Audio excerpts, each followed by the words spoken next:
बिस्मिल्लाहिर्रहमानिर्रहीम, अस्सलाम वालेकुम, सल्लल्लाहु अलैहि वसल्लम। मैं हूँ दुआ मलिक और मेरी तरफ से आप सबको बारहवां रोज़ा बहुत मुबारक हो। अल्हम्दुलिल्लाह बहुत अच्छी तरीके से हमारे रोज़े गुज़र रहे हैं, सब्र तहम्मुल और इबादत के साथ। जनाब, पिछले 11 रोज़ों से डेली मैं नए नए टॉपिक्स आपके सामने लेकर आती हूँ, नए नए मौज़ूओं पे बात होती है।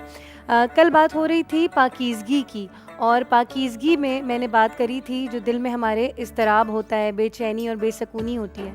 अक्सर ये बेसकूनी जो है वो लोगों के लिए दिल में बुग़्ज़, कीना या कोई ना कोई तकलीफ़ जो उन्होंने हमें पहुंचाई हो, उसकी याद की वजह से वो तकलीफ़ हमारे दिल में होती है। एक शेर मुझे याद आता है, याद माज़ी अज़ाब है या रब, छीन ले मुझसे हाफ़ज़ा मेरा।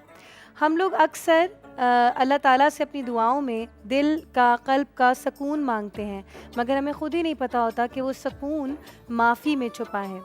देखिए, अफ़्वा दरगुज़र हमारी ज़िंदगी में इतना ज़रूरी है कि रब ताला ख़ुद ये फ़रमाते हैं, ख़ुद ये बताते हैं हमें कि तुम मेरे लोगों को माफ़ फ़रमाओ और मैं तुम्हें माफ़ कर दूँगा।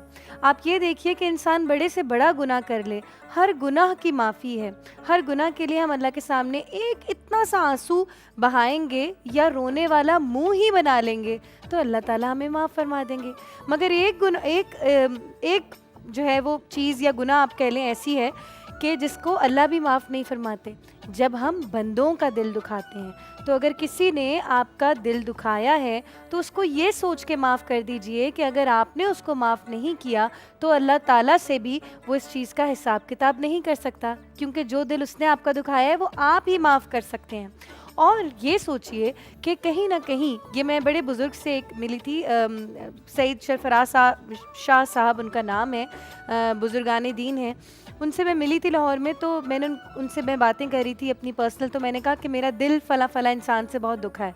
तो उन्होंने मुझे आगे से पता है क्या जवाब दिया? उन्होंने मुझे जवाब दिया कि कभी न कभी, कहीं न कहीं तुमने भी उनका दिल दुखाया होगा। वो बात, वो दिन और आज का दिन मैंने कोशिश शुरू कर दी कि मैं हर इंसान को माफ़ करना शुरू कर दूँ, ताकि मेरा रब्बे करीम मुझे भी माफ़ करना शुरू कर दे। आज हम बात करेंगे अफ़्वा दरगुज़र पे, और मेरे साथ मौजूद हैं जनाब सरवत अस्करी साहिबा। अस्सलाम वालेकुम सरवत आपा। वालेकुम अस्सलाम। कैसी हैं आप? ठीक हैं? अल्हम्दुलिल्लाह, अल्लाह का बहुत शुक्र है। शुक्रिया, बहुत शुक्रिया मधु होने का। और हम शुरू करते हैं अपना सेगमेंट एक नेकी।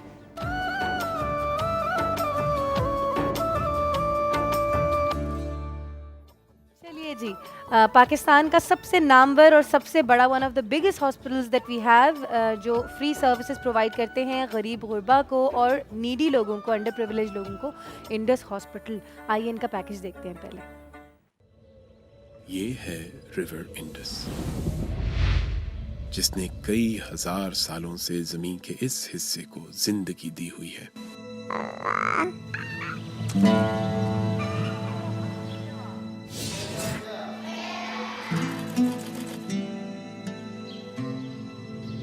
गिलगित बल्तिस्तान से गुजरता हुआ कश्मीर और खैबर पख्तूनख्वा को आबशारों और झीलों का तोहफा देता हुआ पंजाब और सिंध के मैदानों को जरखेज करता हुआ, ये दरिया है सबके लिए। अल्लाह ने बनाया रिवर इंडस को पाकिस्तान की शाहरग, जिससे जुड़ी हुई है हर पाकिस्तानी की धड़कन। इंडस रिवर की यही खुसूसियात बने हमारे लिए मशले राह, और यही है Indus hospital and health network की बुनियाद। Indus hospital and health network ने मुल्क भर में फैले हुए अपने अस्पतालों, क्लिनिक्स और सेहत के मराकज़ के जरिए पाकिस्तानियों को मुफ्त और मेयारी इलाज से मुस्तफीद करने का अज़्म किया है।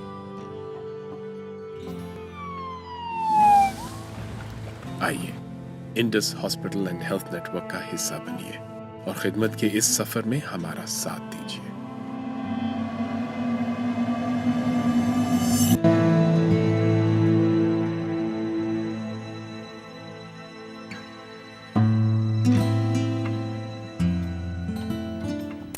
नाज़रीन, हमारे साथ मौजूद हैं डॉक्टर ज़फ़र ज़ैदी साहब, जो कि सीनियर एग्जीक्यूटिव डायरेक्टर हैं इंडस हॉस्पिटल के। अस्सलाम वालेकुम सर, कैसे हैं आप? वालेकुम अस्सलाम। बहुत शुक्रिया शो पे आने का। सर ज़रा इंडस हॉस्पिटल के बारे में लोगों को ख़ुद अपनी अंदाज़े बयां से समझाइए कि क्या हॉस्पिटल है और कैसे सर्विस जो है वो अंजाम दी जा रही है। इंडस अस्पताल एक यहाँ शुरू हुआ कराची में 2007 से और ये इस तरह से यूनिक है कि यहाँ पर किसी मरीज़ से कोई पैसे नहीं लिए जाते। यहाँ पे कोई कैश काउंटर ही नहीं है। अगर कोई चाहे भी तो वो अपने हिस्से का कुछ डोनेशन दे सकता है, मगर हम उससे कुछ नहीं लेते। और ये बढ़ते बढ़ते 150 बेड से बढ़ते बढ़ते कराची में तो ये 350 बेड का हो गया, मगर अब हम पाकिस्तान भर में तकरीबन 14 अस्पताल चलाते हैं। और हमारा अपना अस्पताल जो कि एक 1700 बेड का अस्पताल है वो तैयारी के करीब है यहीं पे मज़ीद, ताकि हम इसको बढ़ा सकें। और कुछ 2007 से लेकर अब तक अस्पताल के अलावा जो दही इलाक़ों में छोटे क्लिनिक्स हैं वो भी हम बहुत सारे चलाते हैं। और ये रिहैबिलिटेशन के सेंटर्स जहाँ पे लोगों की टांगों का हाथों का इलाज किया जाता है वो चलाते हैं, ब्लड सेंटर्स चलाते हैं। तो अल्हम्दुलिल्लाह जो एक छोटे से अस्पताल से शुरू हुआ था वो एक पाकिस्तान का सबसे बड़ा हेल्थ नेटवर्क बन गया है, जिसमें ये सारी चीज़ें मौजूद हैं। और हर जगह जहाँ इंडस है किसी से कोई पैसे नहीं लिए जाते।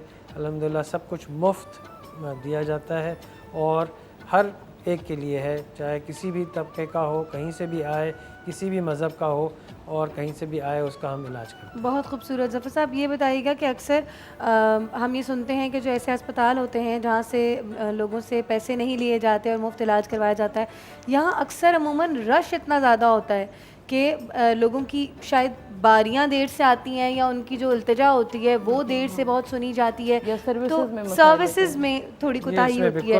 इंडस का क्या मामला है? इसमें बिल्कुल आप सही फरमा रही हैं, चूँकि पाकिस्तान की पॉपुलेशन बहुत बड़ी है और यहाँ पे सेहत की जो तरीके से हैं और जो अवेलेबिलिटी है वो बहुत कम है। ये हम मानते हैं कि ये काम असल में सरकार का है जो नहीं कर पा रही है और लगता है कि आगे भी नहीं कर पाएगी। तो इसलिए हम अपना हिस्सा डालने के लिए आगे बढ़े हैं और मुफ्त अस्पताल होने की वजह से हमारे यहाँ भी बेइंतहा रश है, इसमें कोई शक नहीं। और लोगों को इंतज़ार भी करना पड़ता है जिसका हमें अफसोस भी है और आज चीज़ें डिले भी होती हैं। और कोशिश हमारी यही है, इसीलिए 150 बेड से लेकर 1700 बेड पे अब जा रहे हैं। मगर मुझे ये मैं आपको बताने में कोई शर्म नहीं है कि जब वो बन जाएगा थोड़े दिनों में उसमें भी वही रश हो जाएगा कि वो भी भरा रहेगा, क्योंकि इस चीज़ की ज़रूरत है कि और ज़्यादा से ज़्यादा अस्पताल और हेल्थ की फैसिलिटीज़ बने, जहाँ गरीब आदमी आम आदमी जाके अपनी जो पहले गरीब नहीं था अब वो भी जो अब भी वो भी गुर्बत के दायरे में आ गया है। हालात बहुत ज़्यादा ख़राब हैं और सेहत का जो देने का तरीका है और जो एक्सपेंसेस हैं उसके वो इतने बढ़ चुके हैं कि बहुत सारे लोगों के अप्रोच से बहुत दूर हैं, बहुत मुश्किल है उनके लिए। तो कोशिश हमारी ये है कि हम उन्हें करें। इसमें यकीनन लोगों को महसूस ही होता होगा कि जी हमें इतना इंतज़ार करना पड़ा या पहले होना चाहिए था। हमारी पूरी कोशिश है कि हम करें और जहाँ पे माजरत है वहाँ पे माजरत है और जहाँ पे ज़रूरी है वहाँ पे फिर हम करते भी हैं, जैसे भी करते हैं उस तरह से करते हैं। तो ये सिर्फ़ कराची के लोग यहाँ पे नहीं आते, यहाँ पे सारे पाकिस्तान से मरीज़ आते हैं, यहाँ तक कि अफ़गानिस्तान से भी आते हैं, ईरान के बॉर्डर से भी आते हैं। तो हम उनको रोकते नहीं हैं, क्योंकि तमाम के तमाम जो आ जाए जो आ जाए हम जिसकी जैसे फ़र्स्ट कम फर्स्ट सर्व कि हम अपने पड़ोसियों की भी माशाल्लाह मदद कर रहे हैं। तो जो पहले पहुंच जाए, जो सबसे लाइन में जैसे है उसके लिए ना वो लाइन मेरे लिए तोड़ी जाती है ना किसी और के लिए तोड़ी जाती है। पैसा वैसे का यहाँ पे कोई लेन देन है नहीं, तो इसलिए जो जैसे जैसे जिसकी जैसे ज़रूरत है, जो पहले आता है उसको पहले देते हैं, जो सेकंड आता है उसको दूसरे नंबर पे देते हैं, उसको देते रहते हैं। मगर रश है, इसमें तो कोई शक नहीं। बिल्कुल बिल्कुल। अच्छा ज़फ़र साहब ये बताइएगा, क्योंकि मेरे खुद भी थोड़े बहुत रवाबित हैं इंडस हॉस्पिटल से और मैं बहुत इसको एज एन इंस्पिरेशन लेती हूँ, क्योंकि ये कितनी बड़ी बात है सरवत आपा कि कैश काउंटर ही नहीं है ना, मतलब हिसाब किताब ही नहीं है। तो ये तो अल्लाह वाले लोग हुए। हिसाब किताब है मगर ऊपर हो रहा है, वो तो ऊपर है और सारा हिसाब किताब ऊपर हो रहा है, यहाँ नहीं है। एक नेकी का सिला न जाने कितने गुना मिलता है, 70 गुना क्या 700 गुना तक मिलता है। तो अगर हम उस वहाँ पर हिसाब किताब करें तो फिर और जिसके पास हो रहा है वो बेहिसाब है। बिल्कुल बिल्कुल ऐसा ही है। अच्छा मुझे ये बताइएगा कि रिसेंटली मेरी अपनी जो है वो इल्म के मुताबिक एक और नया हॉस्पिटल भी बन रहा है इंडस का। हमारी जो ज़मीन थी यहाँ कुरंगी में बहुत बड़ी थी, तो अस्पताल की ही में ही उसी अहाते में ही हम अपनी एक और बिल्डिंग बना रहे हैं, जो मैंने जैसे कहा जब वो कंप्लीट हो जाएगी तो वो एक 1700 बेड का अस्पताल होगा, पाकिस्तान का सबसे बड़ा मुफ्त अस्पताल प्राइवेट सेक्टर में। और साथ ही उसके एक यूनिवर्सिटी भी बन रही है, Indus university of health sciences. उसकी यूनिवर्सिटी बनाने की वजह, ये हेल्थ हॉस्पिटल की तो वजह ऑब्वियस है क्योंकि हेल्थ की ज़रूरत है, मगर यूनिवर्सिटी बनाने की वजह ये है कि हमें ये एहसास हुआ है कि पाकिस्तान में जो एक बहुत बड़ा चैलेंज है वो ह्यूमन रिसोर्स का है। लोग अच्छे ट्रेंड, जो ना सिर्फ ट्रेंड हो, सही ट्रेंड भी हो, अच्छी तरह से बात कर सकें, नरमी से बात कर सकें और लोगों से आजी से कर सकें, उनकी ट्रेनिंग की भी सख्त ज़रूरत है। तो इसलिए ये बनाने की, इसमें सिर्फ डॉक्टर ही नहीं है, नर्सेज, पैरामेडिकल, टेक्नीशियंस, फार्मासिस्ट, सारे जो सारे जो हेल्थ साइंसेज में जितने लोग होते हैं उन सब की ट्रेनिंग के लिए कि सिर्फ हमारा ही जो ज़रूरत हमारी पूरी उनसे हो और शहर में, पाकिस्तान में जो और जगहों पे भी लोग जाएं और बेहतर तरीके से वो कर सकें, तो अपना हिस्सा डालने की कोशिश है। बिल्कुल बिल्कुल ऐसे ही है। अच्छा, मुझे ज़रा बिगिनिंग से ज़रा इंडस हॉस्पिटल के बारे में बताइएगा, अपने सीईओ साहब के हवाले से। मशहूद रिजवी साहब आपके पास होते हैं, पता नहीं आप उनसे मेरे कुछ रवाबत हैं, तो वो कुछ बात हो रही थी। फंड रेजिंग के वो इंचार्ज हैं, वो उसके करते। तो इसकी बिगिनिंग तो ऐसे है कि जो इसमें जो शुरू में जो कुछ लोग थे, हम सब साथ थे, वो एक डाव मेडिकल कॉलेज में जो हम मेडिकल स्टूडेंट्स थे, अब से कई साल पहले, बहुत साल हो गए, उसमें हम सब एक ऑर्गेनाइजेशन में काम करते थे, जब भी चलती है पेशेंट्स वेलफेयर एसोसिएशन, जो वहाँ पे गरीब मरीज़ों के लिए पैसे जमा करके काम करती है। फिर 1986 में कराची में एक बहुत पहला जो सबसे बड़ा टेरर बॉम्ब ब्लास्ट हुआ, तो सिविल अस्पताल की इमरजेंसी बहुत छोटी पड़ गई और लोग बहुत और ज़ख्मी बहुत आए। तो उसको ये फ़ैसला किया गया कि उस इमरजेंसी को सिविल हॉस्पिटल कराची की ये स्टूडेंट्स मिल के उसके लिए चंदा जमा करके उसको बढ़ाएंगे।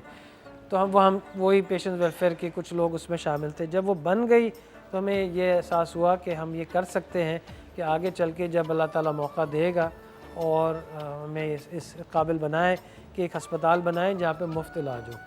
तो वो 86 में हुआ था। फिर हम सब अपने अपने कामों में लग गए, करते रहे और फिर जमा रहे, फिर वापस हुए और फिर आखिरकार इंशाल्लाह अल्हम्दुलिल्लाह 2007 में ये कुरंगी में एक छोटा सा अस्पताल शुरू हुआ। वो बढ़ते बढ़ते बढ़ते शाखें होते होते होते पूरे मुल्क में फैल गया है और अभी अल्लाह को ही पता है कि कहाँ तक जाएगा, उसकी कुदरत है, जहाँ वो ले जाना चाहेगा वहाँ जाएगा। जब तक अच्छा काम करेंगे फैलता जाएगा, जिस दिन नहीं करेंगे उस दिन बंद हो जाएगा, वो भी हमें पता है। तो इसलिए इसमें तो सिर्फ ये सब ईमान की बात है कि उस पर ईमान रखने की बात है कि ये उसके लोगों की भलाई के लिए कोशिश है और ये उसका बड़ा करम है, उसने हमें चूज़ किया। बिल्कुल बिल्कुल। जाते हैं छोटी सी ब्रेक पे, ब्रेक से वापस आके मज़ीद बात करेंगे, मुलाकात करेंगे इंडस हॉस्पिटल से ज़फ़र साहब के साथ।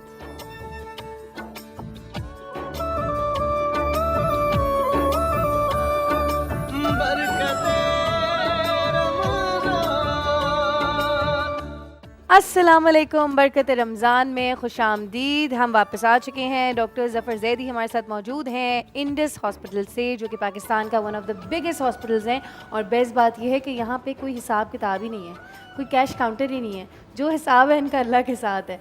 जी ज़फ़र साहब, ये बताइएगा रमज़ान के पाक महीने में किस तरीके से आगे बढ़ के हम आपकी मदद कर सकते हैं? देखिए, रमज़ान एक ऐसा महीना है जिसमें बरकतें और कुछ रहमतें बट रही हैं।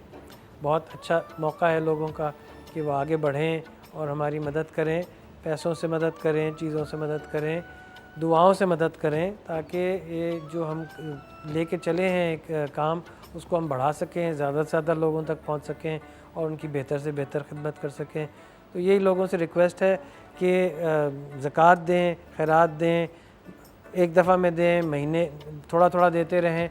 और सबसे ज़्यादा ज़रूरी चीज़ मैं ये कहूँगा कि जो चाहते हैं वो ज़रूर आके देखें। जो आके देखता है अस्पताल, उसके दिल पे जिस तरह से डिफरेंस होता है, जो असर पड़ता है, वो शायद मेरे ख़्याल में कोई दरवाज़े खुल जाते हैं अल्लाह ताला की तरफ से कि उन पर और ज़्यादा बेहतरी होती है। तो वो मेरा यही है। और बहुत सारे आपके देखने वाले आज ऐसे होंगे जो नहीं दे सकते, कोई बात नहीं, वो अपनी दुआओं में हमें याद रखें, अल्लाह ताला अपने तरीके से करता है, बिल्कुल कोशिश ही कर सकते हैं। बिल्कुल।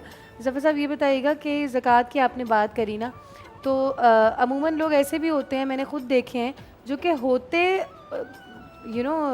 गरीब हैं और इतना नहीं होता उनके पास माल, मगर फिर भी ज़कात नहीं लेना चाहते और इवन सदका भी नहीं लेना चाहते।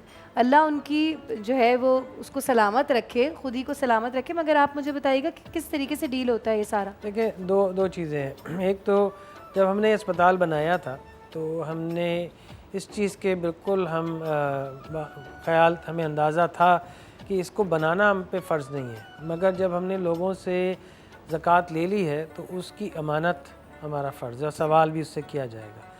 तो अस्पताल में हमने 2 अलग अलग कम्प्लीटली अकाउंट्स रखे हुए हैं।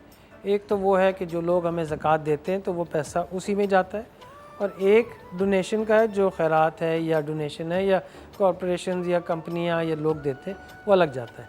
तो जब मरीज़ हमारे पास आता है, हम उस पर जो भी हम उसका इलाज करते हैं तो मुझसे सिर्फ एक सवाल पूछते हैं कि आप ज़कात ले सकते हैं। अगर वो कहता है हाँ, और उसकी कोई हम छानबीन नहीं करते, उसकी ज़बान पर है, वो जाने उसका अल्लाह जाने। अगर वो कहता है हाँ तो हम ज़कात के अकाउंट से उसका इलाज कर देते हैं, और वो कहता है नहीं तो हम जो डोनेशन हमने जमा किया हुआ है उससे उसका इलाज कर देते हैं। हर हालत में इलाज उसका हो जाता है। तो इसलिए मेरे ख्याल में माँ से बात चंद कोई वजह नहीं है कि किसी को वो झूठ बोले कि मैं ज़कात ले सकता हूँ, वो ना ले सकता हो। ऐसे लोग हैं जिनका हालात अच्छे नहीं हैं, उनको लगता है कि उनको ज़कात नहीं लेनी चाहिए और वो फिर इंसिस्ट करते हैं, तो हम उससे फिर कर देते हैं। मगर उनको समझाते हैं कि आप पे तो ज़कात लागू है, आप ले सकते हैं, मगर हम उनकी किसी की इज़्ज़त नफ्स पे वो नहीं करते, हर्ट नहीं करते उन्हें, इसलिए उनका डोनेशन से इलाज हुआ। इलाज हर एक का हो जाता है अल्हम्दुलिल्लाह। अब आज ये 2007 से अब तक तकरीबन 4 लाख मरीज़ हर महीने के सारे पाकिस्तान में हम देखते हैं। आज तक कभी कोई मरीज़ इसलिए वापस नहीं भेज दिया गया कि खुदा न खास्ता हमारे पास पैसा ना हो। अल्लाह ताला का बड़ा करम है। बहुत मुश्किल ज़रूर होती है उसको जमा करने में, मगर लोगों का और तमाम जो भी देखने वाले हैं और ऐसे बहुत सारे पाकिस्तान से ही जमा होता है। ज़्यादातर ये पैसा पाकिस्तान से आता है या पाकिस्तान के बाहर से पाकिस्तानी ही देते हैं। बिल्कुल बिल्कुल। अच्छा ज़फ़र साहब, ये भी बताइएगा कि अमूमन जो है वो लोग जो अपने बिजनेसेस करते हैं बड़े बड़े, जैसे मेडिकल इक्विपमेंट का किसी का बिज़नेस हो गया, किसी का स्ट्रेचेस का हो गया, किसी का किसी चीज़ का, तो वो अपनी चीज़ों की मद में भी तो कर सकते हैं बिल्कुल, ना? बिल्कुल। ऐसे भी होता है? जी ऐसा होता है, बिल्कुल ऐसा होता है, चाहे वो कैश में हो या इन काइंड में हो या अपना टाइम लगा कर हो, हर तरह अच्छा, से टाइम भी लगा सकते हैं? टाइम कैसे लगा सकते हैं? टाइम ऐसे लगा सकते हैं कि देखें, जो मरीज़ है वो बेचारा मजबूर है और उसको बहुत दफ़ा इस चीज़ की ज़रूरत होती है कि कोई आके उसे 2 बोल मीठे बोल ले, उसका हाथ पकड़ ले, उसके साथ कुछ उसके 2 कदम चल ले। अल्लाह, मैं ज़रूर आऊँगी, ज़रूर आइए, मैं बिस्मिल्लाह ज़रूर करिए, बिस्मिल्लाह करिए, क्योंकि जो ये इलाज का एक पार्ट है। हम उसको दवा दें, हम उसका ऑपरेशन करें समझ के, मगर उसकी बाकी भी जो उसकी ज़रूरत है वो भी पूरी होने की ज़रूरत है। तो वो आएँ हमारे साथ, वॉलंटियर करें, इन द सेंस कि हम हर जगह लोगों से पैसे मांगने जाते हैं, वो अपने जानने वालों के पास जाएं। अगर आप कोई बात करता हूँ, आपको दिल को अच्छी लगती है, आप अपने रफ़क़ा जानने वाले आपके बेइंतहा हैं। और बहुत दफ़ा हम ये भी देखते हैं कि हमारे पास मरीज़ आता है, वो ख़ुद तो कुछ नहीं देता, मगर हमें ये नहीं पता कि उसके पीछे कौन है जो उसकी मदद इनडायरेक्टली हॉस्पिटल को पैसे दे के कर रहा हो। तो इसलिए ये बहुत तरीके हैं जिसमें आप पैसों के साथ से कर सकते हैं। टाइम जो इस वक्त सबसे मुश्किल देना किसी को है, वो दे के कर सकते हैं। इन काइंड दे सकते हैं, चीज़ें दे सकते हैं, जैसा भी जो अल्लाह ताला आपके दिल में डाले वैसा करें। और जैसे कि हमें हमारे दीन ने बतलाया है कि अच्छी बात फैलाना भी सदका है, तो जो हम वीडियोस ये देखते हैं, जैसे इंडस हॉस्पिटल की हमने वीडियोस देख ली, तो आप इस तरीके से भी सर्व कर सकते हैं और अपना हिस्सा डाल सकते हैं मखलूक खुदा की मदद करने में, कि आप वो मैसेजेस, वो वीडियोस आगे फॉरवर्ड करें, कि आपके आसपास जो लोग ऐसे हैं जो साबिर इस्तिताअत हैं, वो अपने कोई फंड्स दे दे। बिल्कुल, जाते हैं छोटी सी ब्रेक पे, वापस आएंगे और जारी रखेंगे अपना बरकते रमज़ान।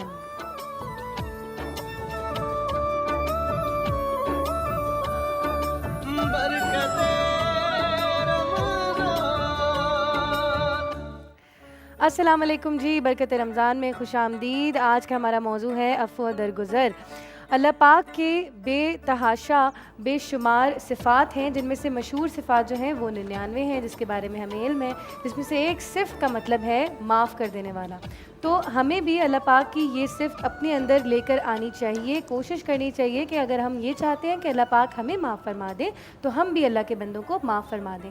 और बहैसियत औरत मैं ये बात सारी ख़वातीन को और मर्द हज़रात को भी बताऊँ कि अगर अपने रिश्ते समेट के रखने हैं और अपने घर में खुश असलूबी का माहौल बनाना है, तो सबसे पहले हमें माफ़ करने की आदत अपनानी होगी, तो ही रिश्ते मजबूती से चल सकते हैं। शो पे हमारे तमाम मेहमान मुकम्मल हो चुके हैं। फ़ायज़ा कामरान हमारे साथ मौजूद हैं, सलमान आलम साहब और हमारे मुफ्ती साहब मुफ्ती जुल्फ़िकार शाह गिलानी साहब भी आ चुके हैं। अस्सलाम वालेकुम। वालेकुम अस्सलाम व रहमतुल्लाह। कैसे हैं मुफ्ती साहब, ठीक हैं? अल्लाह का करम, आप ठीक हैं? बिल्कुल ठीक, अल्हम्दुलिल्लाह। मुफ्ती साहब, अफ़्व दरगुज़र पे किस तरीके से हम लोगों को बताएंगे कि इस आदत को अपने अंदर जज़्ब कर लिया जाए? बिस्मिल्लाहिर्रहमानिर्रहीम। अल्लाहु रब्बु मुहम्मदिन सल्लल्लाहु अलैहि वसल्लम नहनु इबादु मुहम्मदिन सल्लल्लाहु अलैहि वसल्लम ली खमसतुन नुतफ़ी बिहा हर्रल वबाइल हातिमा अल मुस्तफ़ा वल मुर्तदा व बनाहुमा व सय्यदा।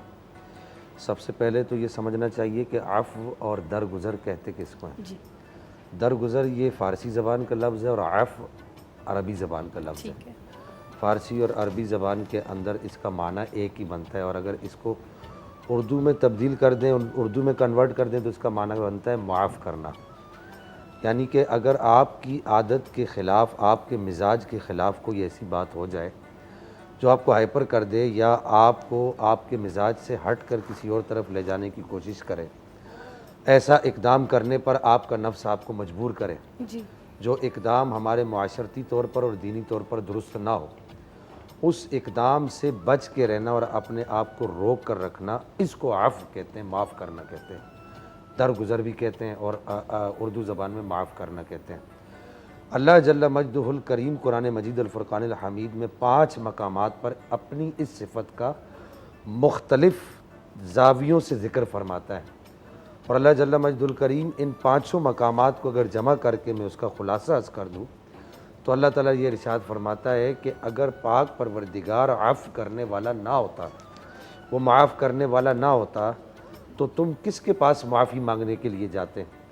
और पाक परवरदिगार सबसे ज़्यादा माफ़ करने वाला। यहाँ तक अल्लाह ताला ने इरशाद फरमाया कि तुम्हारी नाफरमानियों के बावजूद जी, उसने सबसे पहले तुम्हें तख्लीक किया, या अय्युहल इंसान मा गर्रका बिरब्बिकल करीम अल्लज़ी खलक़का फसव्वाका फ़अदलक फ़ी अय्यि सूरतिन मा शाअ रक्कबक।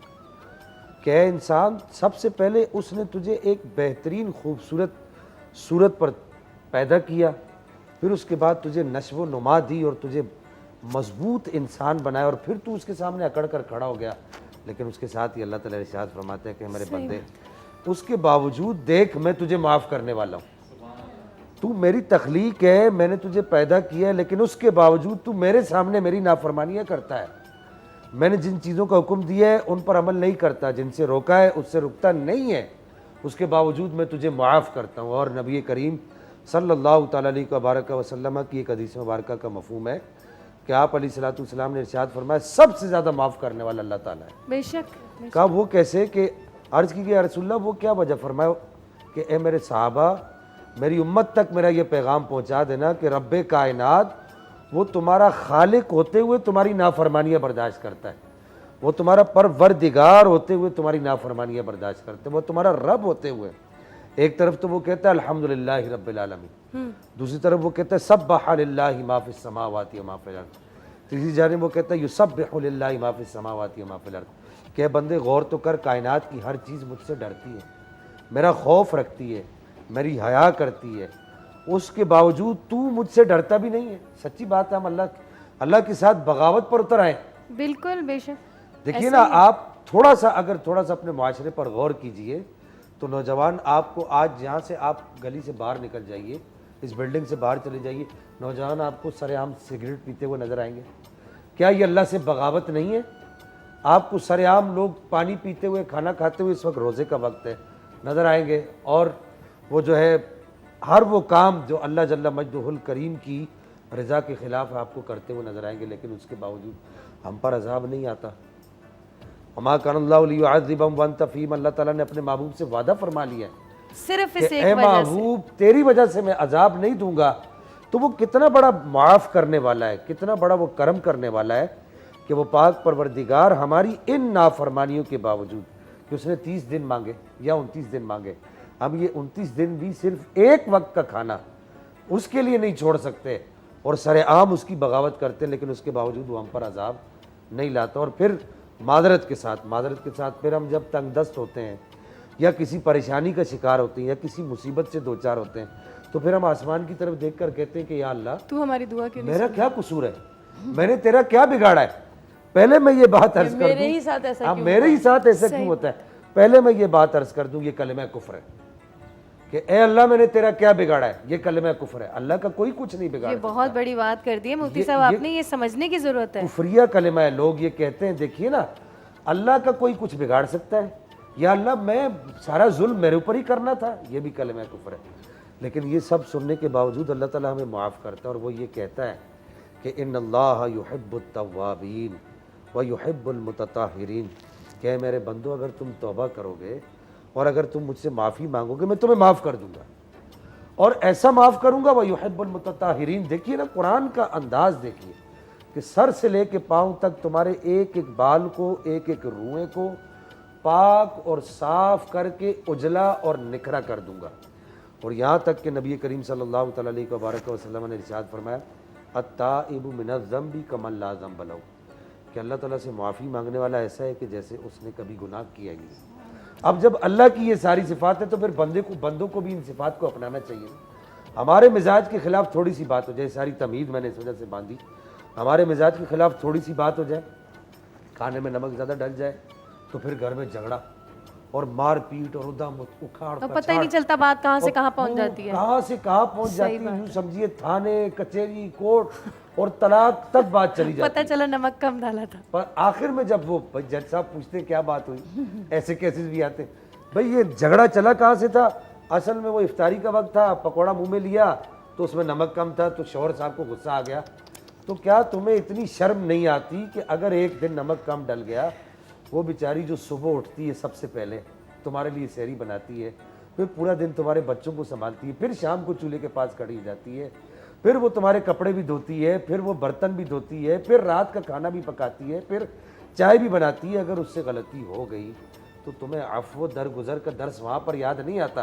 सही अगर वो कोई तुमसे फरमाइश कर दे, कोई ख्वाहिश कर दे, तो तुम्हें वहाँ अफ़्व दरगुजर याद आ जाता है। मुफ्ती साहब खवातीन के फेवरेट हो गए हैं आप। वहाँ तुम्हें अफ़्व दरगुजर नहीं। देखिए शरी इस्लाम में इस वजह बात से तो कह रहा कहनी चाहिए हूँ, ना। हमने झूठे हुकूक़े निस्वा बनाए हुए हैं। ये झूठ इस्लाम इस बात की तरदीद करता है। जो आज हम जो हुकूक़े निस्वा के नाम पर एक उकाड़ पछाड़ लगी हुई है और शरीयत और इस्लाम की धज्जियाँ बिखेरी जा रही हैं, इस्लाम इन बातों की फेवर नहीं करता। इस्लाम ये कहता है कि औरत के वो हुकूक, देखिए ना, एक तरफ इस्लाम ने ये कहा कि ज़िंदा पैदा होती जिसको ज़िंदा दरगोर किया जाता था, इस्लाम ने कहा अल जन्नतु तहत अक़दामिल उम्महात, कि ये बच्ची बड़ी होगी तुम्हारी माँ बनेगी, इसके कदमों के नीचे अल्लाह ने जन्नत रख दी है। सुभान अल्लाह। तो ये एक अलग बात है। बहरहाल ये कि हमें अफ़्व दरगुजर को, वापस मैं उस तरफ आ जाता हूँ, अफ़्व दरगुजर जब अल्लाह जल्ल मजदुल करीम की सिफ़त है।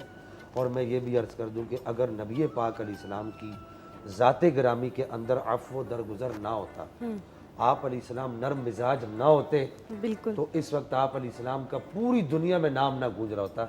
ये कुरान पाक के अंदर मौजूद है कि महबूब अगर आप नरम मिजाज ना होते, बिल्कुल आप मुश्किलात का सामना न करते, आप कुफार मुशरिकीन की झिड़कियाँ बर्दाश्त न करते, शाब अबी तालिब एक छोटे से गार के अंदर आप 3 साल या 2 साल ना गुजारते, उन मुश्किलात का सामना करने के बावजूद आप जब 3 साल के बाद निकलते और आसमान की तरफ देख कर कहते मौला ये मेरी कौम है, इसने मुझे तंग किया, मैंने इसे माफ़ कर दिया।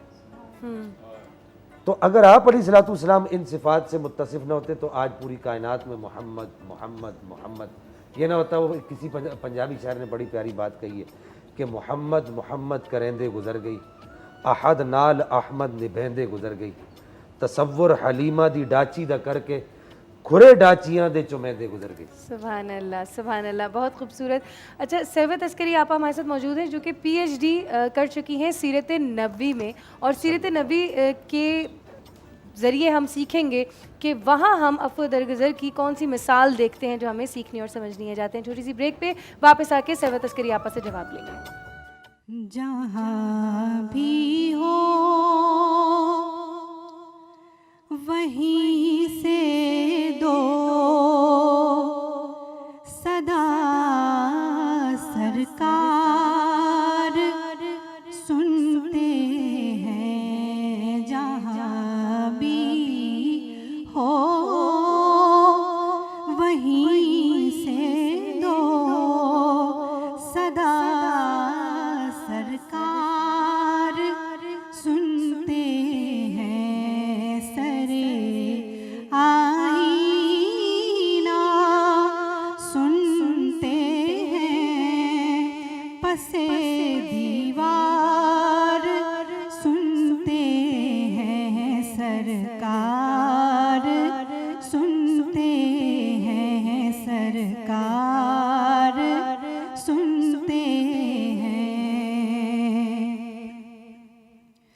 मैं सदके जाऊं उनकी रहमतुल लिल आलमीनी के। मैं सदके जाऊं उनकी रहमतुल लिल आलमीनी के पुकारो चाहे जितनी बार पुकारो चाहे जितनी बार वो हर बार सुनते हैं। सरकार सुनते हैं। सरकार सुनते हैं। और मेरी हर सांस उनकी याहटों के साथ चलती है। मेरी हर सांस उनकी याहटों के साथ चलती है। और मेरे दिल के धड़कने की, मेरे दिल के धड़कने की भी वो रफ्तार सुनते हैं। सरकार सुनते हैं। और मुज़फ़्फ़र जब किसी महफ़िल में उनकी नात पढ़ता हूँ। मुज़फ़्फ़र जब किसी महफ़िल में उनकी नात पढ़ता हूँ तो मेरा ईमान है कि वो भी मेरा ईमान है कि वो भी मेरे अशियार सुनते हैं। मेरा ईमान है कि वो भी मेरे अशियार सुनते हैं। सरकार सुनते हैं। सरकार सुनते हैं। जहाँ भी हो वहीं से दो सदा सरकार सुनते हैं। सुभान अल्लाह, सुभान अल्लाह। सरकार सुनते हैं और बेशक सुनते हैं, बेशक सुनते हैं। अपनी फरियाद, अपनी इल्तिजा कभी सरकार के सामने रख के दीजिए, देखिए आपको ज़रूर जवाब आएगा इंशाअल्लाह। इंशाअल्लाह। सरवत आपा, सीरत नबवी से हम क्या सीखते हैं, क्या समझते हैं फ़दर गुज़र के बारे में? बिस्मिल्लाहिर्रहमानिर्रहीम, अस्सलाम वालेकुम। बड़ा ख़ूबसूरत मौजू है आपका और हुज़ूर नबी करीम सल्लल्लाहु अलैहि वसल्लम की सीरत सरकार की शख्सियत और उफ़्व व दरगुज़र कितना खूबसूरत मौजू है, इसलिए कि हुज़ूर नबी करीम सल्लल्लाहु अलैहि वसल्लम की जब हम हालात ज़िंदगानी में देखते हैं तो हमें जो सबसे नुमायाँ उनसर नज़र आता है वो उफ़्व व दरगुज़र का नज़र आता है।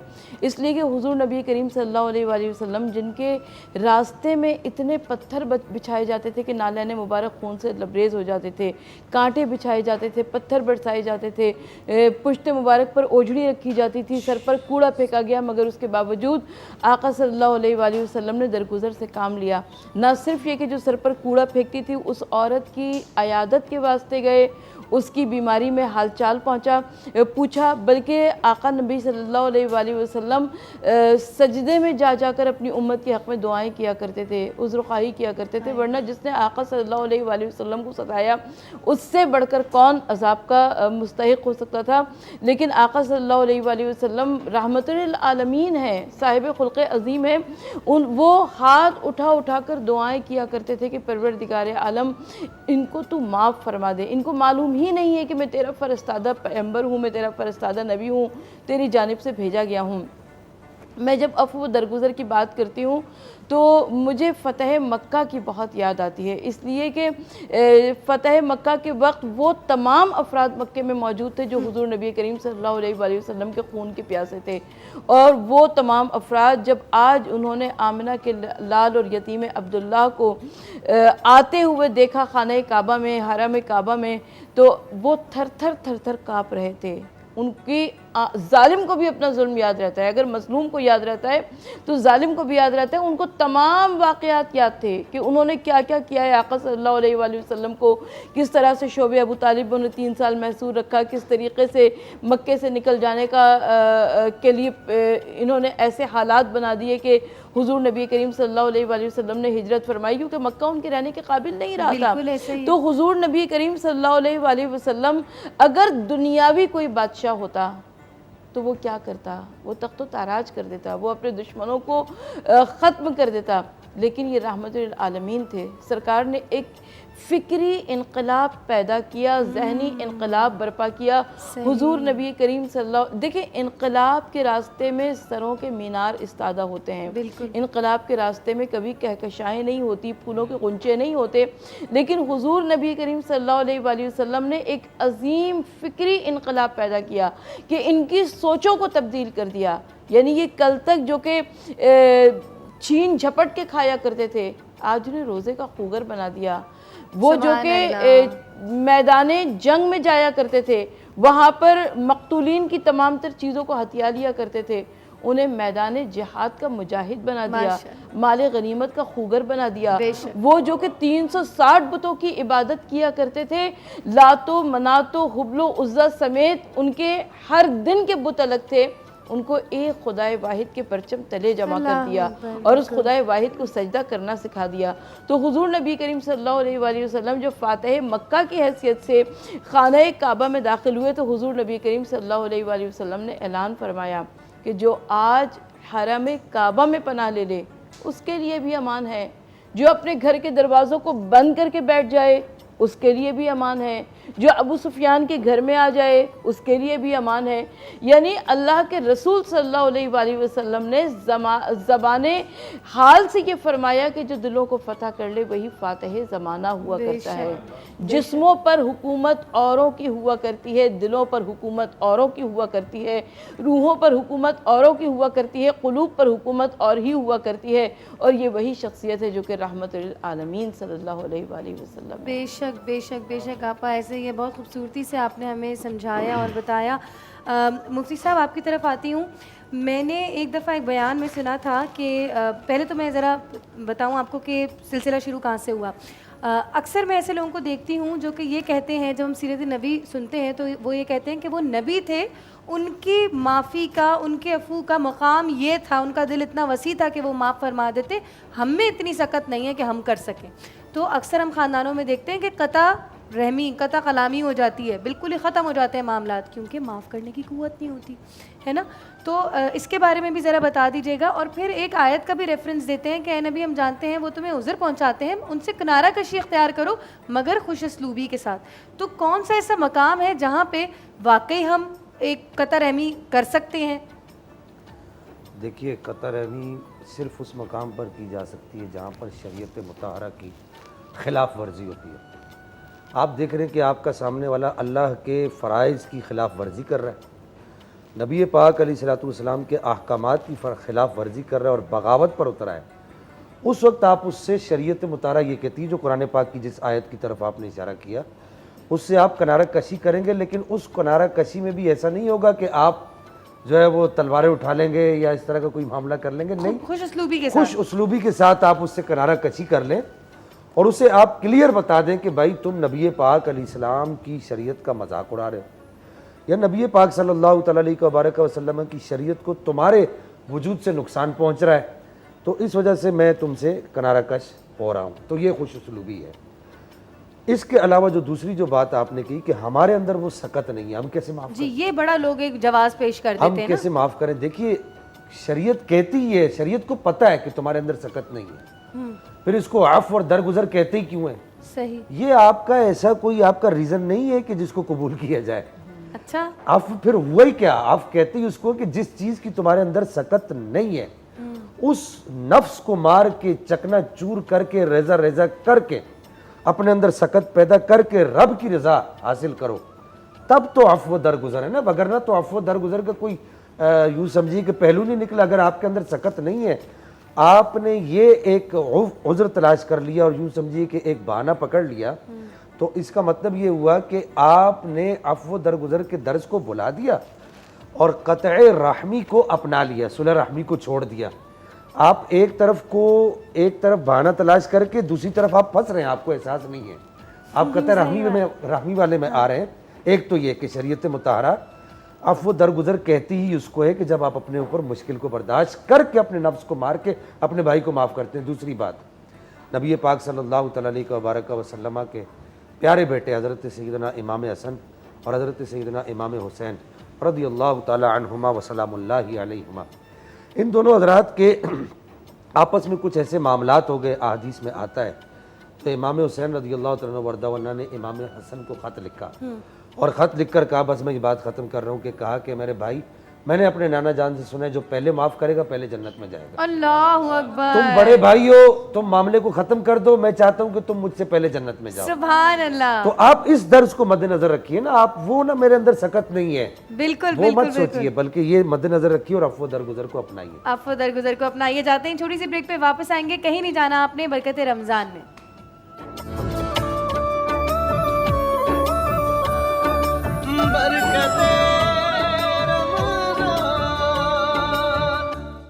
अस्सलाम वालेकुम जी, खुश आमदीद, वेलकम बैक। और मेरा फेवरेट सेगमेंट शुरू हो चुका है, इफ्तार मज़ेदार।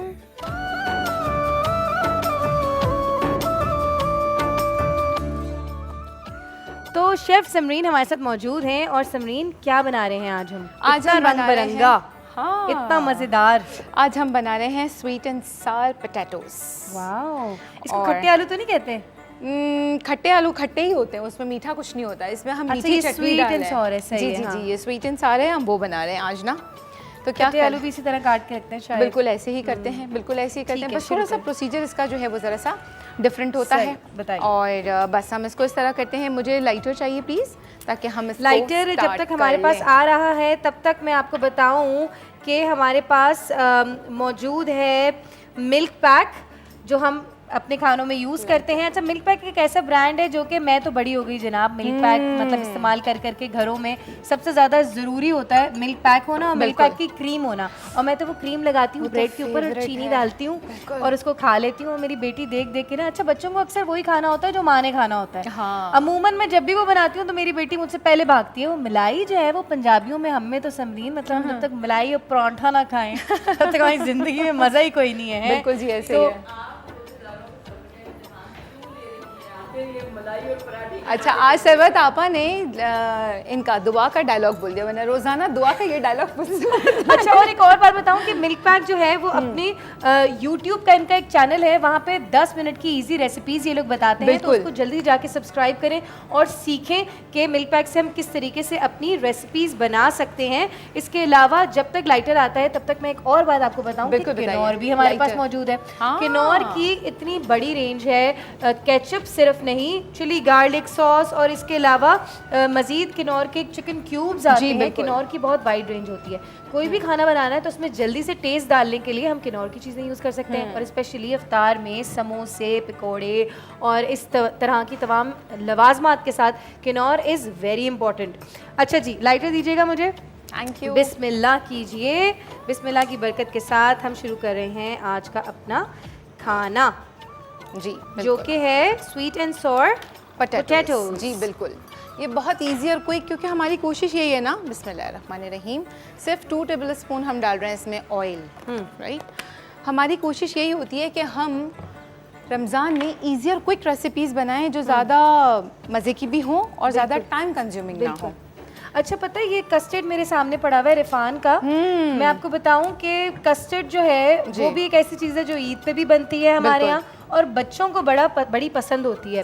दूध और कस्टर्ड का एक ऐसा कॉम्बिनेशन है जो कि अगर नहीं खाया तो क्या खाया।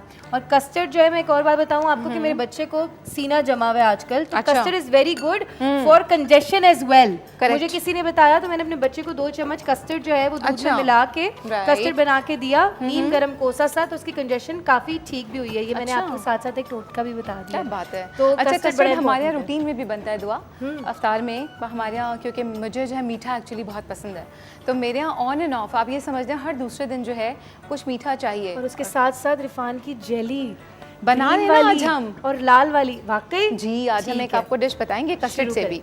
अच्छा जी, हमने क्या किया है, ऑयल डाला है। ऑयल में हमने क्या कड़ी डाला है, पत्ता। तकरीबन 10 से 12 कड़ी पत्ते डाल दिए हैं। जो मैं थोड़ा सा मोहल्ले से चोरी करती हूँ साथ वाली के घर से। इसको आप अपने घर में भी लगा सकते हैं, तो बड़ा क्विक जल्दी से ग्रो हो जाता है और इसको बहुत ज़्यादा धूप की भी ज़रूरत नहीं होती है। अच्छा जी, हमारा जब तक कड़ी पत्ता जो है वो गर्म हो रहा है, हम साथ साथ आपको बताते हैं कि इसमें मज़ीद हमारे पास क्या जाएगा। हमारे पास है खटाई पाउडर, उसके साथ है हमारे पास गरम मसाला, भुना हुआ और पिसा हुआ ज़ीरा। फुल देसी बन रहा है आज तो। बिल्कुल आज देसी है। और इसके साथ हमारे पास है चाट मसाला। अच्छा, ये बस ये टोटल इंग्रेडिएंट्स है, बाकी हम एंड में डालेंगे लेमन जूस और इमली का पल्प। अच्छा, हमने क्या किया है कि इसके साथ ना 2 चटनियाँ बनाई हैं दोहा। एक मीठी चटनी है जो हमने बनाई है, गुड़ है इसमें, खजूर है। अच्छा जी, गुड़, खजूर, चाट मसाला, ये साबुत लाल मिर्च, जी बिल्कुल। और इसके साथ हमने डाला है लहसुन, उसको हमने बॉईल किया। बॉईल करने के बाद हमने उसको ब्लेंडर में इमली के साथ डाला और ये चटनी आपके सामने है। सही। और जो हरी वाली चटनी है उसमें धनिया पुदीना इक्वल क्वांटिटी में ले लिया हमने। उसमें डाली हरी मिर्चें, लहसुन, चाट मसाला और भुना हुआ पिसा हुआ ज़ीरा। बस इसको हमने ब्लेंड कर लिया। ये 2 चटनियाँ हमारे जी पास। बिल्कुल। ये बाकी इसका टेस्ट भी बहुत डिफरेंट आपको लगेगा ना। बिल्कुल बिल्कुल। ठीक है जी। अच्छा, ये कड़ी पत्ता आना शुरू हो गई, फैल चुकी है। अच्छा जी, इसके बाद अब हम क्या करेंगे, क्योंकि एक चीज़ बता दूं दुआ कि इमली और लेमन ये वो चीज़ें हैं कि अगर आप इनको पकाते टाइम डाल दें तो इनका फ्लेवर कम हो जाता है या ख़त्म हो जाता है। जी, तो हम इसको हमेशा एंड में ऐड करते हैं, इसलिए हम क्या करेंगे कि हम इसमें बिल्कुल थोड़ा सा पानी डालेंगे थोड़ा सा और जाएंगे ये छोटी सी ब्रेक पे, वापस आके अपनी रेसिपी को आगे लेके चलेंगे। अच्छा, मैं इसमें ये मसाले डाल दूंगी ब्रेक में। ठीक है, मसाले डाल रहे हैं हम। वापस आते हैं बरकत रमज़ान।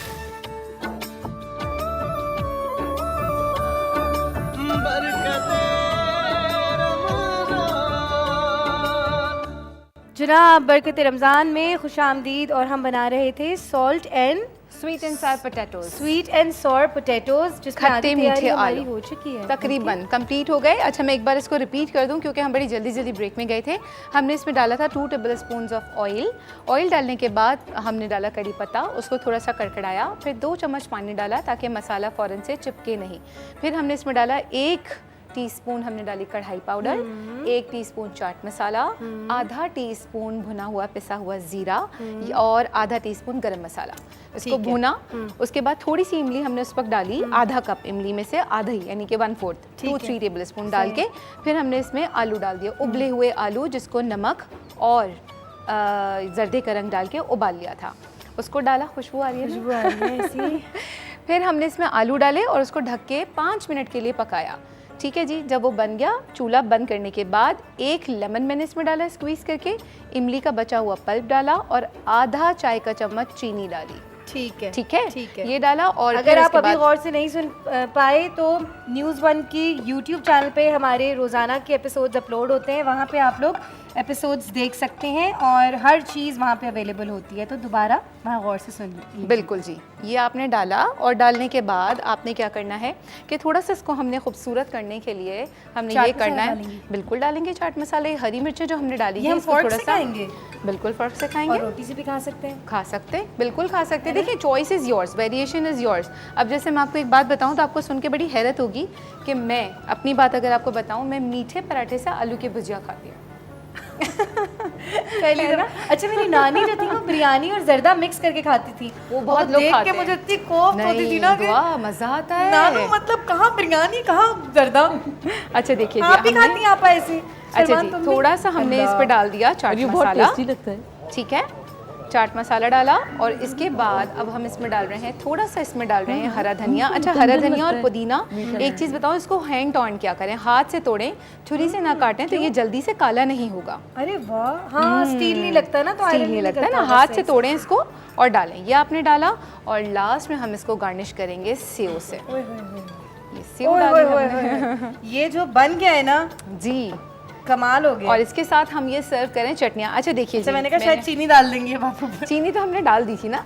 अच्छा, एक चीज़ और बताऊं कि हमने ये जो प्रेजेंटेशन आपको दिखाई है, ये आलू ही हैं दुआ, ये आलू कट करके रखे हुए हैं और इसकी लाल हम साबुत मिर्चों के साथ ये जी, जरा बिल्कुल। दिखाएं।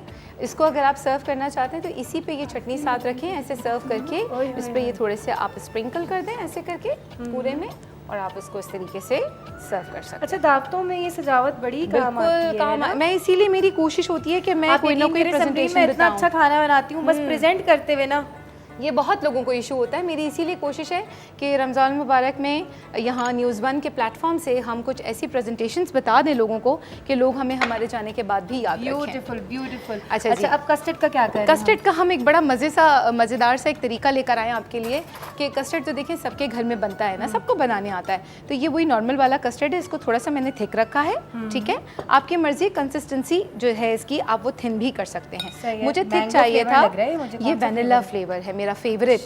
जी वैसे मैंगो फ्लेवर भी बहुत मजे का होता है, और गर्मियाँ आ गई है ना, जी बिल्कुल। आम भी आने वाले होंगे। तो दिल खोल के तुम रोजेदारों का इम्तिहान लो। अच्छा सॉरी। अच्छा सॉरी। अच्छा जी, हम इसमें जो है ये हमने एक लेयर लगा दी कस्टर्ड की, ठीक है जी। उसके बाद आप इसमें, अच्छा चॉइस इज़ योर्स, क्योंकि अभी हम प्योरली जेली एंड कस्टर्ड के कॉम्बिनेशन में बना रहे हैं और कुछ नहीं डालेंगे हम इसमें, तो हम इसमें ये हमने एक लेयर लगा दी जेली की, ठीक है जी। फिर हम रिपीट करेंगे। इट डिपेंड्स कि आपको कितनी लेयर्स करनी है, डिपेंड करता है आपका जो कंटेनर है वो कितना बड़ा है, ठीक है जी। ये आपने किया, इसमें दूसरी लेयर रिपीट हो रही है। अच्छा, थिक मैंने थोड़ा सा ज़्यादा रखा है अभी, क्योंकि रखा हुआ था ना फ्रिज में तो ये जमा हुआ भी है। आप चाहें तो इसकी कंसिस्टेंसी थिन भी रख सकते हैं, बट बहुत ज़्यादा थिन नहीं रखिएगा, फिर वो लेयरिंग में मज़ा ना नहीं आएगा, हाँ layering वो का। नीचे चली जाएगी ना, लेयर्स नहीं और बन अगर हम ये पाएंगी। ट्रांसपेरेंट ग्लास में करें तो भी बहुत मजे का लगेगा, बाहर से नजर आ रहा होगा ना। वो मैं आपको अलग प्रेजेंटेशन बताऊंगी, इसमें करने का एक रीज़न है। अच्छा, मिट्टी के बर्तनों की भी अलग फवायद हैं जी। है ना। मैं तो घर में ला के ग्लास तांबे का और एक मिट्टी का भी रखा हुआ है, और आपको बहुत पता है फायदा इसमें होता है पानी आपको पीने से ना health। गर्मी भी आपको कम लगती है, पता है बिल्कुल, आपको, और ठंडा रहता है, ठंडा रहता है। है ना। कुदरती चीज़ों का मज़ा ही और है, देसी चीज़ों बिल्कुल का। बिल्कुल। अच्छा, आज इसका एक ख़ास पर्पज़ है इस ग्लास का जो हम ये यूज़ कर रहे हैं मिट्टी का। उसका रीज़न ये है कि देखिए ये हो गई हमारी लेयरिंग। एंड में आपने कोई सा भी जो केक मिलता है मार्केट में वो ले लें, घर में ब्राउनी बना लें, ठीक है, या अगर आपके पास ब्राउनी और केक दोनों नहीं है तो चॉकलेट को आप श्रेड कर लें, ठीक है, चॉकलेट अच्छा, बार ठीक है, वो ठीक है। कर लें। वो करने के बाद आपने ये टॉपिंग की इसकी वजह पता है, ठीक है जी। पूरे स्टूडियो का माहौल तब्दील हो गया। अब ये देखिए ये बिल्कुल मुझ जैसी भुक्कड़ को खड़ा कर दिया आप लोगों ने किचन के ऊपर। अच्छा जी, अब ये देखिए इसका एक मकसद था, मैंने आपसे बताया था, वो ये था कि नाम हमने इसका रखा है जर्मिनेटेड कस्टर्ड। ये हमने पॉट का लुक दिया और ये मिट्टी का लुक है बेसिकली, अरे, और ये इसमें वाह। हो गई जर्मिनेशन। ओए, और ये गुलाब का स्पून्स फूल भी उगाया उस पे। देखिए ये स्पून्स है प्लास्टिक वाले, ये घर में जो फ्लावर्स हमारे हम हर साल चेंज कर रहे होते हैं, डिस्कार्ड करते हैं, ये वो लें और इसको बड़े आराम से ग्लू से इन लगा सारी लें। चीज़ों को संभाल के रखने के लिए आपके अंदर सुगड़ापा भी बहुत जरूरी बहुत है। ज़रूरी है। तो ये है हमारा, अब ये देखिए जी ये जर्मिनेटेड कस्टर्ड हमारा तैयार है। होए, होए। काश ये सब मेरे हाथ का बना हुआ होता ना, क्या ही अरे बात तो- होती, वाह वाह होती ज़माने में। तो आप मेरी दोस्त है ना दुआ, आप बनाए मैं बनाऊँ इस एक ही दिन बात। ऐसा करेंगे कि आप खाना बना के मेरे घर भेजना और मैं नाम अपना लगा दूँ। नो डाउट, मुझे कोई हाँ हाँ श्योर, व्हाई नॉट, बिल्कुल बता दीजिएगा, बिल्कुल। I don't mind. इतना खूबसूरत लग रहा है ये Thank कि you. बस माशाल्लाह हमारा आज का खाना, आज की इफ्तार रेडी है। Thank you so much Samreen. welcome. अच्छा, यहाँ पे हम देख रहे हैं साबुत लाल मिर्च। मुफ्ती अच्छा। साहब, एक सवाल मेरे जहन में था जो मैं करूँ, आप कुछ कहना चाह रही थी? मैं सिर्फ ये बताना चाह रही थी कि ये जो लाल मिर्च है ना, ये मैंने सूखी हुई लाल मिर्च लगाई है, ये फ्रेश भी मिलती है, इसका कलर बहुत प्यारा लगेगा। अदरवाइज ये कि इसी को आप थोड़ी देर अगर पानी में डिप कर दें तो ये फ्रेश हो जाएगी, फूलेगी भी, इसका बिल्कुल फ्रेश लुक आ जाएगा, कलर भी अच्छा हो जाएगा। Beautiful beautiful, thank you so much Samreen. मैंने वाकई आज से पहले इस कदर हुस्न से खाना बना हुआ नहीं देखा था। मज़े का तो देखते हैं, मगर हुस्न के साथ जब पेश किया जाए तो हर चीज़ अच्छी लगती है। अच्छा, साबुत लाल मिर्च यहाँ पे पड़ी थी तो मेरे जहन में एक सवाल आया था कि मुफ्ती साहब, हम लोग अक्सर जो हैं वो लाल मिर्चों से नज़र उतारते हैं, है ना? तो इसकी दीन में तो मुझे नहीं लगता कि कहीं पे भी इजाज़त है या कुछ, इसके बारे में क्या? नहीं, ये मना भी नहीं है, हमारे बाद बुजुर्गों का, ये बड़ी बूढ़ियों का ये टोटका है, इसको मना भी नहीं किया जा सकता। सवाल मेरा इससे- ये है कि टोटके हाँ, क्या शरीयतन जायज़ होते हैं? टोटके कहाँ स्टैंड करते हैं ऐसे दीन देखिए, इस्लाम ऐसे में? टोटके जो शरा से टकराते ना हो। हाँ, मसलन ऐसी चीज़, लाल मिर्च तो एक हलाल चीज़ है, अगर इसी की जगह आप किसी हराम चीज़ के साथ नज़र उतार रहे हैं, मसलन सूअर की चर्बी से उतार रहे हैं, या बाज़ लोग ऐसे भी हैं हमारे बिलाद के अंदर, कुत्ते के समझिए कि उससे खाल से उतार रहे हैं या बालों से उतार रहे ये हैं, कौन है ऐसा है। सही, तो इस तरह के जो काम है वो शरई तौर पे नाजायज़ है, हराम है। ठीक है। इसके अलावा जो घरेलू ख़वातीन जो टोटके करती हैं, नमक पे करती हैं, चीनी पे करती हैं, अच्छा इसी तरह लाल मिर्ची जो वो छोटी वाली होती है, क्या बोलते हैं उसको, वो गोल लाल मिर्ची गोल, जो होती उसी है, के बारे में पूछ हाँ, रही हूँ। उसी के ऊपर वो कुछ पढ़ाई करके तो सब वो जायज़ उसको है। वो आग पर डाल देती है। सही। ये सब, इससे नज़र उतर भी जाती है, उतर भी जाती हाँ, है। ये सब ठीक है, इसमें कोई बिल्कुल। शरई तौर पे कबाहत यही नहीं। पूछना चाहती थी, यही पूछना चाहती थी। जाते हैं छोटी सी ब्रेक पे, वापस आएंगे बरकत रमज़ान में।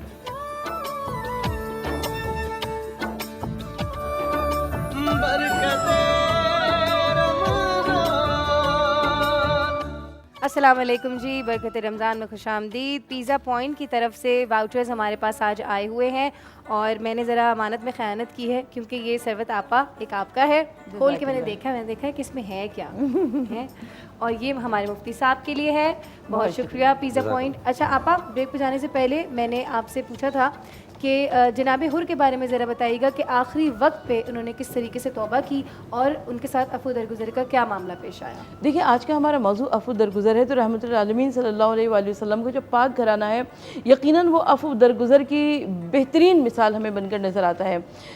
अल्लाह के रसूल सल्लल्लाहु अलैहि वसल्लम के प्यारे नवासे यानी इमाम हुसैन अलैहिस्सलाम जब मक़तल करबला की जानिब रवाना हुए तो हज़रत हुर से ज़्यादा बढ़कर गुनाहगार और ख़ताकार कौन था, इसलिए कि हज़रत हुर ने उनका रास्ता रोका, हज़रत हुर ने उनको करबला पहुँचाया और उसके बाद वो तमाम हालात दरपेश हुए।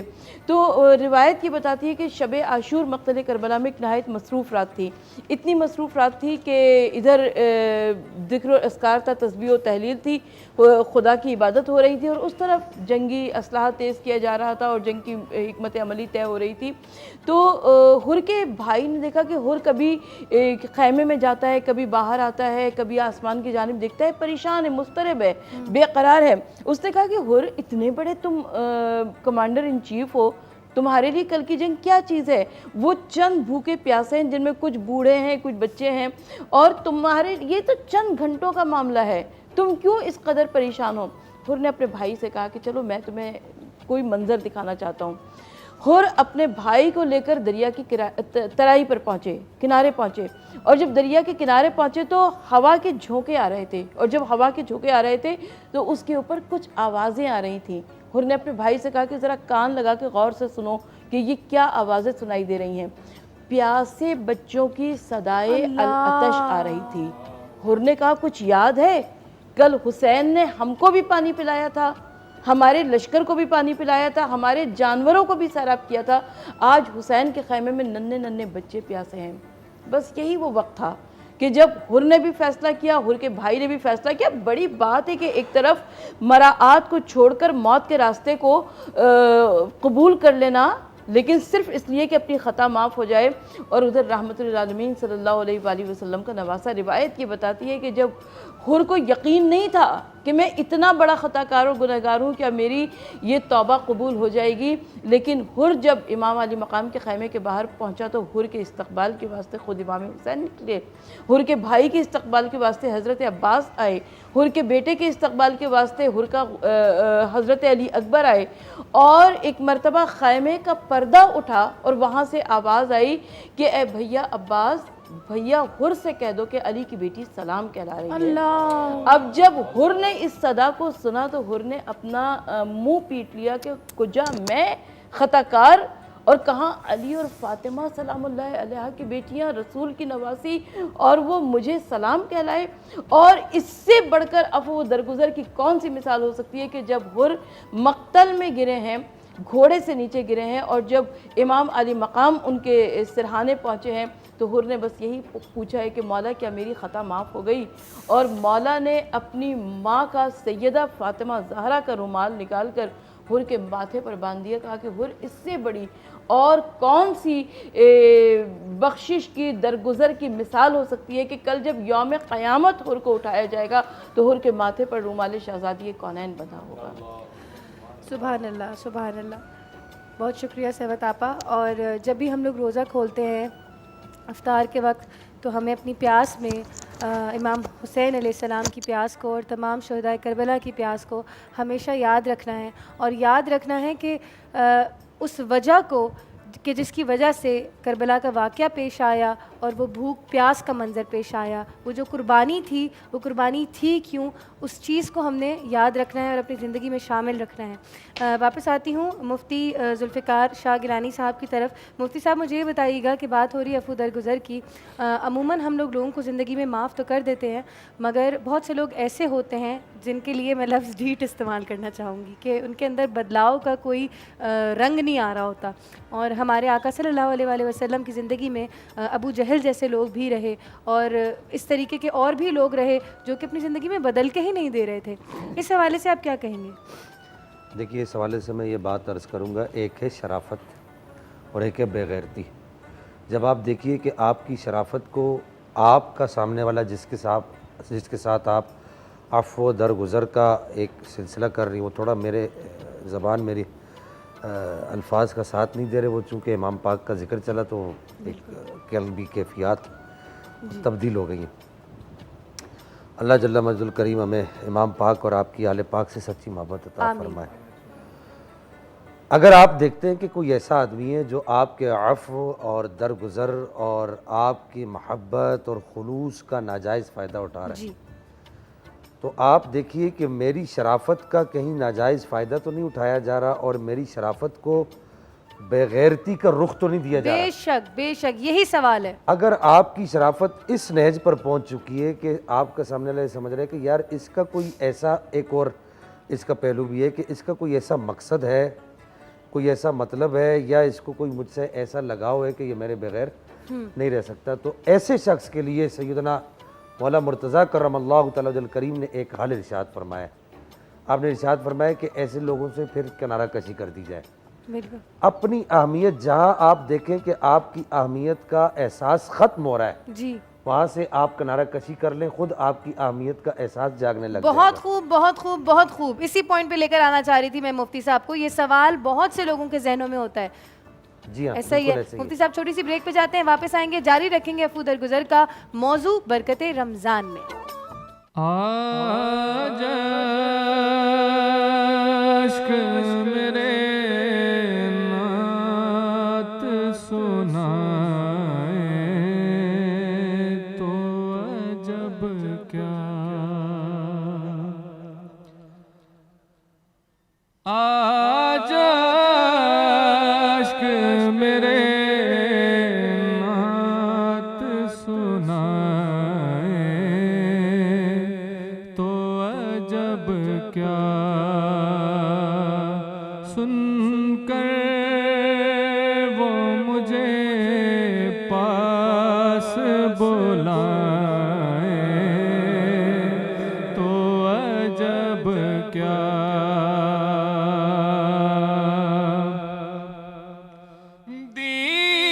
दीदार के काबिल तो कहाँ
सब हाल खुला गए, उन पर तो गुनहगार का सब हाल खुला गए,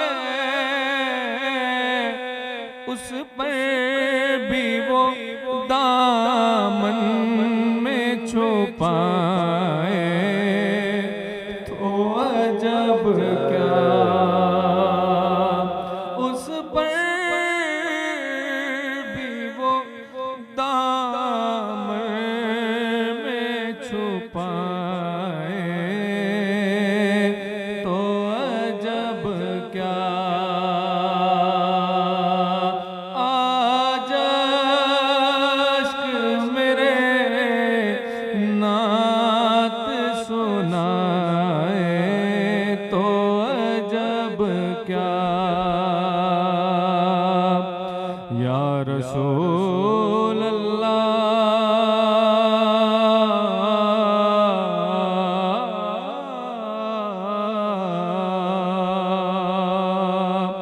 आपके आने से पहले जमाने की अजब हालत थी, आदमी जहल मुरत्तब था, मुजस्सम वहशी, 360 बुतों की थी ये बस्ती। शुक्र अल्लाह का,